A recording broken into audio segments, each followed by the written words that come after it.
आता आपल्या आवडत्या मालिकेचे संपूर्ण भाग मालिका प्रसारित झाल्यानंतर लगेचच पाहू शकता फक्त सन नेक्स्टवर. भारतातील प्रेक्षकांसाठी मोफत सेवा.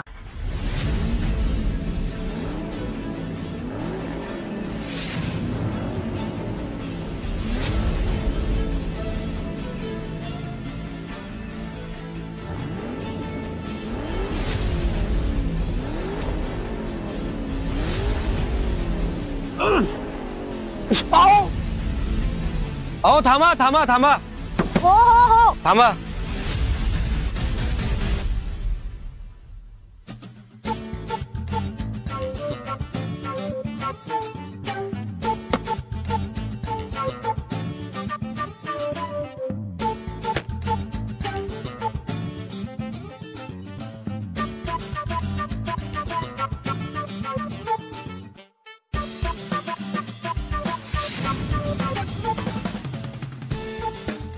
Sorry. It's okay. You know what, आतापर्यंत ते टोईंग वाले येऊन ही गाडी घेऊन निघून पण गेले असते. तुम्ही तुमच्या कामाला गेला असतात आणि मी माझ्या.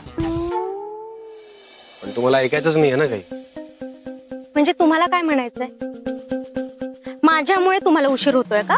नाही नाही नाही, तसं नाही म्हणायचंय मला. मला ऍक्च्युली ते असं सोडा ना, आपण हे सगळं का डिस्कस करतोय. आपण याच्यावर आता काहीतरी सोल्युशन काढूयात ना प्लीज. ज्या ज्या वेळेस मी तुम्हाला भेटते ना तेव्हा प्रत्येक वेळेस काही ना काही प्रॉब्लेम होतोच. एक्सक्यूज मी, आपण भेटलो तर प्रॉब्लेम होतो? हो. असं काहीच नाही. असंच आहे.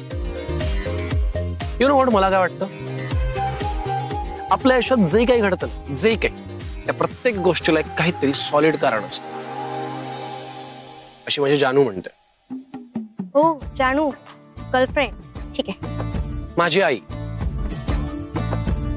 जानू, आई, रिमेंबर? हा हा सॉरी. अशी ती आहे माझी मैत्रीणच. पण म्हणजे बघा, आपल्या आया जे बोलतात ते एकदम बरोबर असतं. पण आपल्या भेटण्यामागे नक्की असं काय कारण असू शकतं?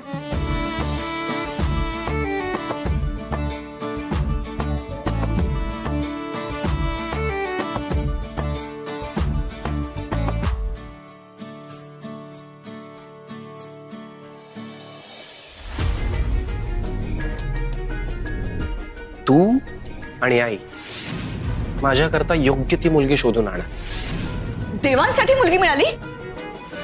मला सांग, त्या मुलीचा फॅमिली बिझनेस काय आहे? श्रीमंत घरातली मुलगी आहे ना, दिसायला छान आहे ना, काय आहे जरा सगळं सांग ना मला.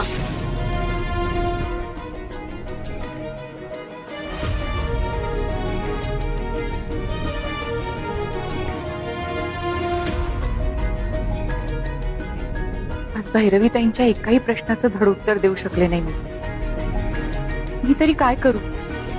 त्यांना जे प्रश्न महत्वाचे वाटतात ते मला नाही वाटत. मला इतकंच महत्वाचं वाटतं की देवांच्या आयुष्यात जी मुलगी येणार आहे ती माझ्या देवाचा जीव वाचवणार आहे. ढाल बनून येणार आहे ती त्याच्या आयुष्यात. त्या मुलीनी फक्त आयुष्यभर त्याची साथ द्यावी, इतकीच अपेक्षा आहे माझी तिच्याकडून. पण भैरवीताईंना जर हे स्थळ पसंत पडलं नाही तर गोष्टी पुढे जाणारच नाही. आई माऊली, त्यांना समजावून सांगायचं बळ मला द्या.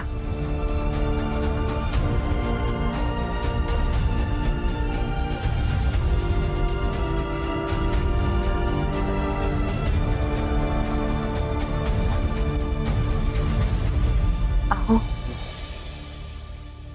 मी आज जे वागले, भैरवीताईंना जे बोलले ते तुम्हाला अजिबात आवडलं नसेल माहिती. मला माफ करा. तसं काहीही नाही. एखादी आई जसं वागेल ना तशीच तू वागलीस. आणि आई कधी स्वतःच्या मुलाच्या बाबतीत चुकेल का? पण तू एक गोष्ट लक्षात घे की भैरवी देखील देवांची आईच आहे आणि ती देखील सतत त्याच्या भल्याचाच विचार करते. एरवी मी त्यांच्या कुठच्याच निर्णयामध्ये कधीच बोललेले नाही, पण ह्यावेळी गोष्ट वेगळी. प्रश्न माझ्या मुलाच्या जीवाचा आहे. आज तुम्ही बघितलत ना, त्या विवाह संस्थेतली माणसं आली होती. त्यांनी इतके फोटो दाखवले त्यांना मुलींचे, पण ताईंना एकही मुलगी पसंत पडली नाही. देवानी जी मुलगी आपल्या देवांसाठी निवडली ती जर ताईंना पसंत पडली नाही तर ते स्थळ जर आपल्या तोला मोलाचं नसलं, मग तेच तर मी तुला सांगण्याचा प्रयत्न करतोय. अगं आपल्या इतकीच तिला देखील देवांची काळजी आहेच. आणि तुला एक गोष्ट माहितीये का, की गुरुजींनी देवाला योग्य मुलगी सापडली असं सांगितलं ना, म्हणून आज भैरवी जहागीरदार देवळात गेलीत देवाचे आभार मानायला. काय काय सांगताय? मग एवढी मोठी आनंदाची बातमी आहे आणि तू टेन्शन कसलं घेतेस? हे बघ, आपल्या देवाचं भलंच होणार आणि त्या मुलीच्या रूपाने आपल्या घरामध्ये आनंदच येणार. बघच तू. तुम्ही म्हणताय अगदी तसंच होऊ दे. होणार, नको काळजी करूच तू.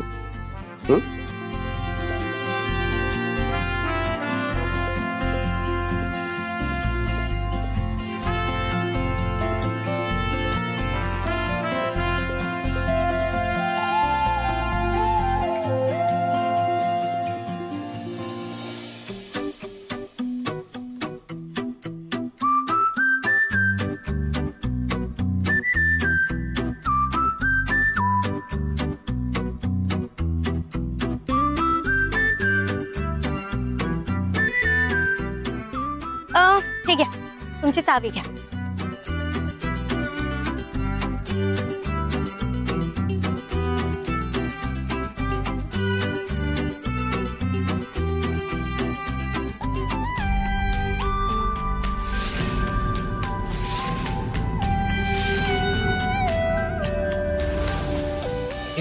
हे काय करताय तुम्ही? म्हणजे मला खरंच असं वाटतंय का की याचा काही उपयोग होईल आपल्याला इथे ही गाडी काढायला? हे बघा प्लीज, आता तुम्ही सारखे प्रश्न विचारू नका. फक्त मी जे काही करतेय ना ते बघा.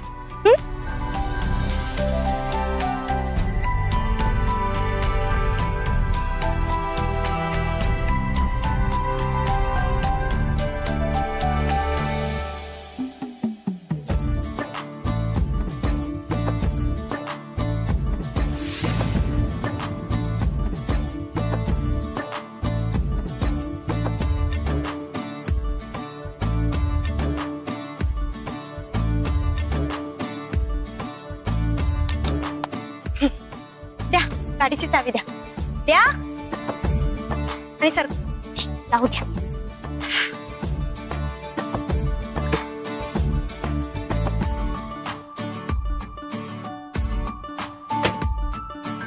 तुम्ही बाजूला व्हा. काय? तुम्ही बाजूला व्हा, नाहीतर परत चिखल उडेल ना तुमच्या अंगावर. Okay okay okay okay.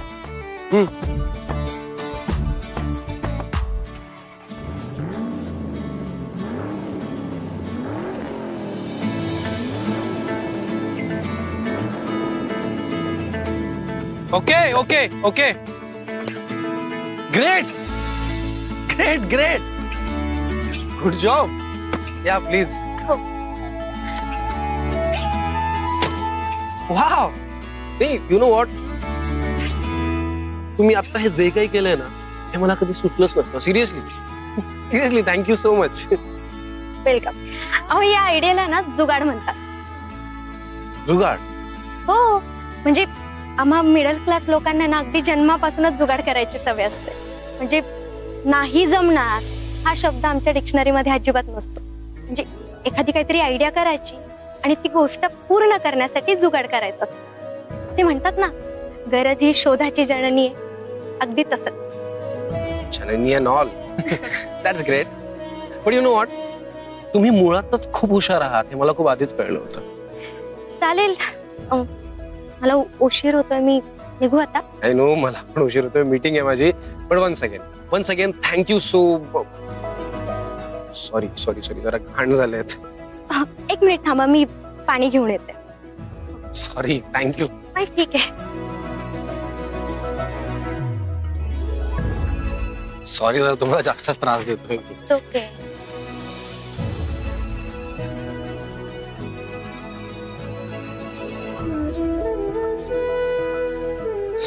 Thank you.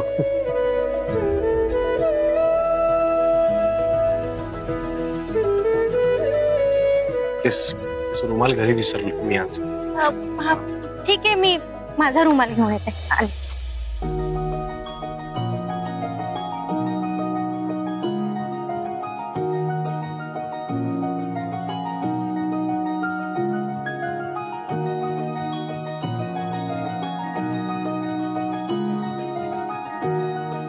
Thank you so much.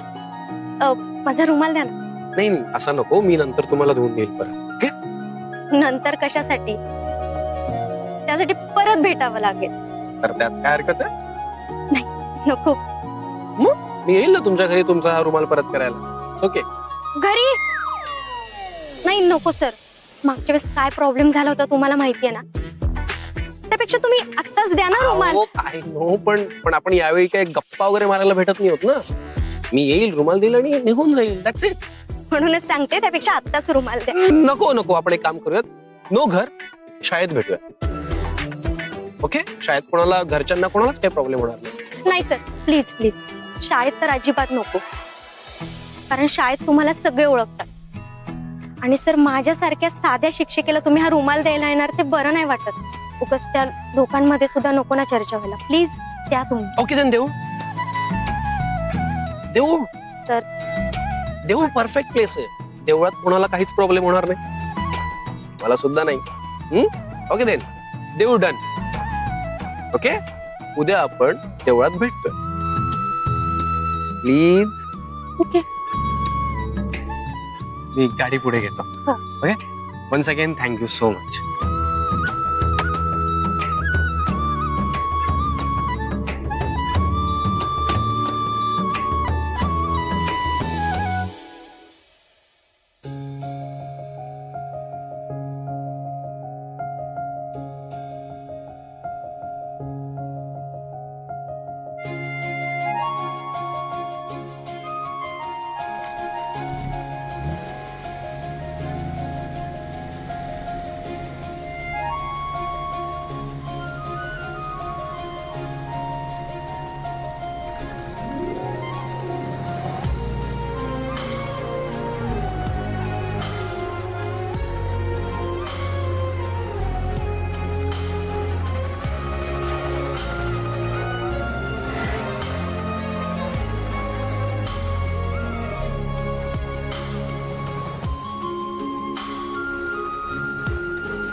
ताई काय होतंय तुम्हाला? थोडा थकवा जाणवते. एक मिनिट, मी तुम्हाला पाणी देते. हो. दादा हे धरा ना. एवढी मोठी लाईन दिसत नाही का तुला? ओ बाई, कुठे कुठे निघालात? एक्सक्यूज मी मॅडम, तुम्ही अशी रांग मोडून जाऊ शकत नाही. हा कोण आहेस कोण तू? माणूस आहे आणि प्रत्येक माणसाने हे लक्षात जरी ठेवलं ना की आपण माणूस आहोत, माणसासारखं वागायला हवं, तरी खूप झालं. तुम्ही श्रीमंतीचा जो चष्मा डोळ्यावर घालून फिरताय तो थोड्या वेळासाठी कोणा काढून ठेवताय ना, ही खूप चांगली गोष्ट आहे. मी तुम्हाला थँक्यू म्हणते. आणि तुम्ही माझ्यावरच हात उचलताय. तुम्ही गरीब आणि श्रीमंत यामध्ये एवढे अडकलायत ना की तुम्ही ती सुद्धा संधी गमावून बसलाय.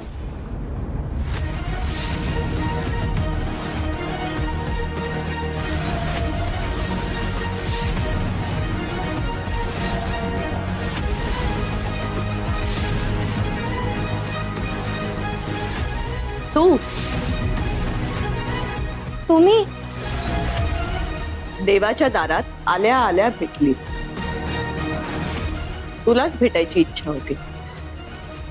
बरं झालं इथेच भेटलीस.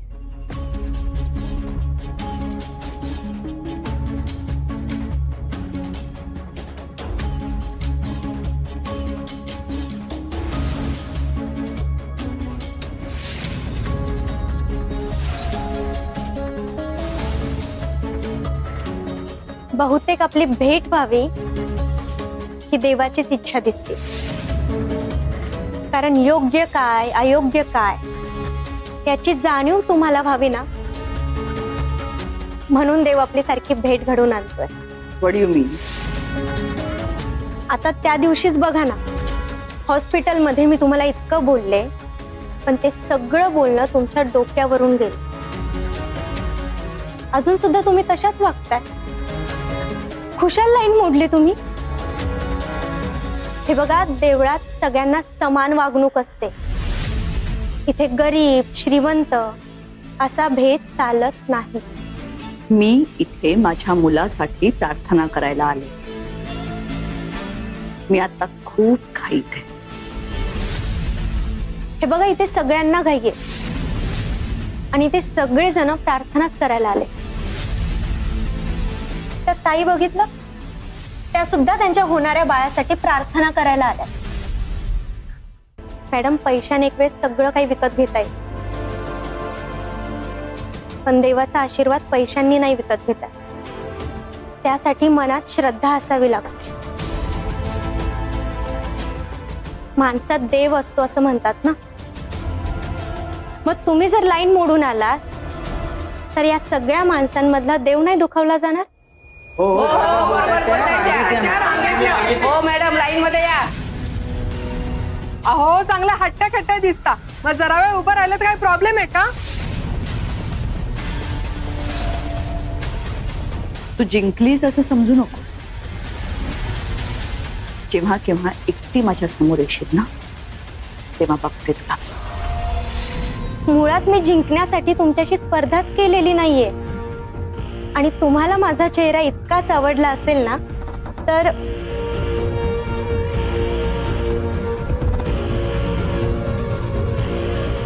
स्माइल करा.